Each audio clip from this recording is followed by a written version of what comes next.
ఈరోజు లంచ్‌లో స్పెషల్ ఏంటో తెలుసా? గోంగూర పప్పు, ఆలు ఫ్రై. ఇదేమైనా స్పెషలా అనుకుంటున్నారా? అవును. నాకైతే గోంగూర పప్పు చాలా స్పెషల్. చాలా ఇష్టం గూడా.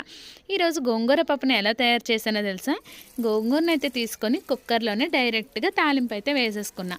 ఆయిల్ వేసుకొని ఆవాలు, జీలకర్ర, పచ్చిమిరపకాయలు, ఎల్లుల్లిపాయలు, అల్లం, వెల్లుల్లి కొంచెం వేగాక అందులోనే టమాటీలు, ఉప్పు, పసుపు, కారం అందులోనే కడుక్కున్న గోంగూర ఆకును కూడా వేసేసుకొని బాగా కలిపేసి కడిగి ఉంచిన పప్పుని కూడా అందులో వేసేసుకొని ఇంకేముంది తగినంత వాటర్ అయితే యాడ్ చేసేసుకొని కుక్కర్ మూత పెట్టి 5-6 విజిల్లు అయితే వేయించుకోవాలి. ఎందుకు 5-6 విజిల్లు అనుకుంటున్నారా?